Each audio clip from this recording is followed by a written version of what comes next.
Hey everyone, so today is Veterans Day, November 11th, and I wanted to talk a little bit about this holiday, so to speak. Veterans Day. The day when civilians get the day off and we veterans have to, we don't necessarily get the day off.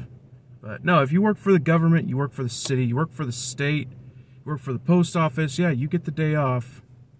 Meanwhile, veterans such as myself who are trying to conduct business, go to school and stuff like that, we have to wait another day because it's an inconvenience, because all the civilians are off. Anyways, this is a crazy time, This whole thing with the virus, we've got inflation, we've got this resident president,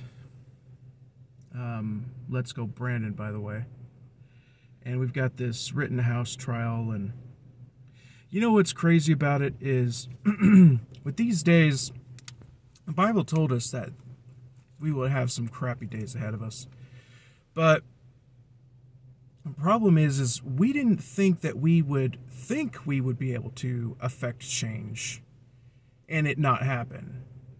It's kind of like you thought that you would be an NPC, just a background character to the world, and watch all this stuff happen, never having a voice, and you'd live with it, right? But today, you go online, you see all this stuff, and you think, that's outrageous. This is an injustice. But wait a minute, I have a phone. I have a Facebook account, a Twitter. I have a YouTube channel. I have one, and I've got 2,000 plus subscribers. And I am going to affect change. So you write something, and it maybe gets, you go on Twitter, and you maybe get 100 likes, maybe even 1,000 likes.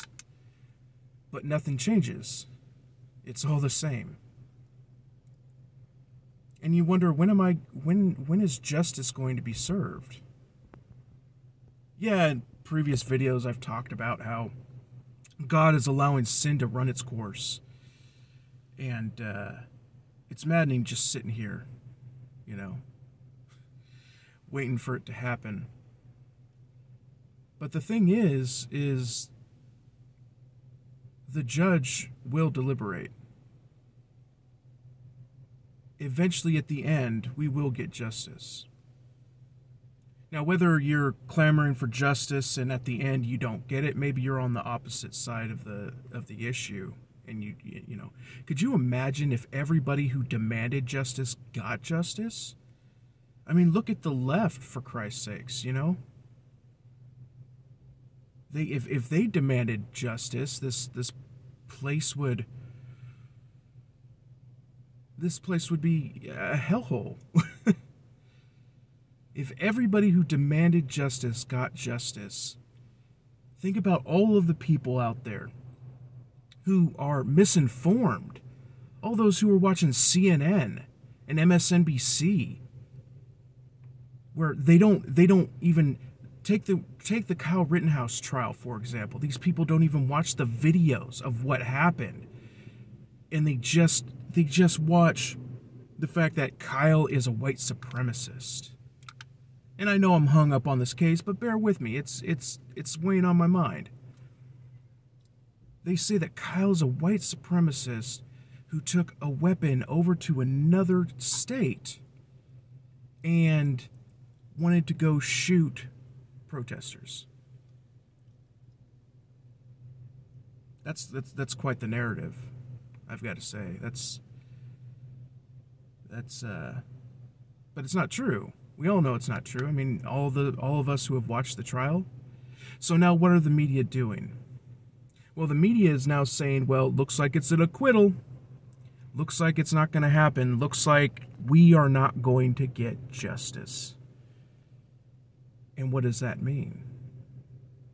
Well, it means there's going to be people who are rioting in the streets.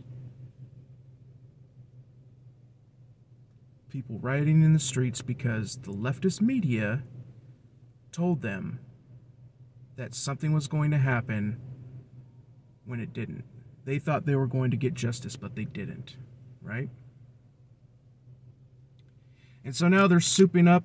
All the cities are getting ready for the mobs and the riots. That's what's happening. And now we, it's like, welcome to America, the country where we who go to work and contribute to our country have to worry about overgrown babies throwing tantrums, causing riots, and starting fires because their privilege isn't quite just enough. It's funny how they say that they have that others have privilege when look at the privilege that they have. I mean, for example, here's an interesting one. There was one where it was a overweight white woman who was on TikTok, and she was saying how Christian missionaries are performing white saviorism by going and feeding kids, starving kids in Africa. And she was saying that was wrong because they're doing white saviorism. Meanwhile, she's demanding people accept her fat body, her words, accept her fat body. So, oh no, those kids can't be saved from starvation, but you better love my fat body because I overeat. And then goes on Twitter and says that and goes and steals the cause of BLM and all these black causes for themselves to get Twitter followers for themselves. It's ridiculous. Anyways, I maxed out on my video limit. I'll talk to you later.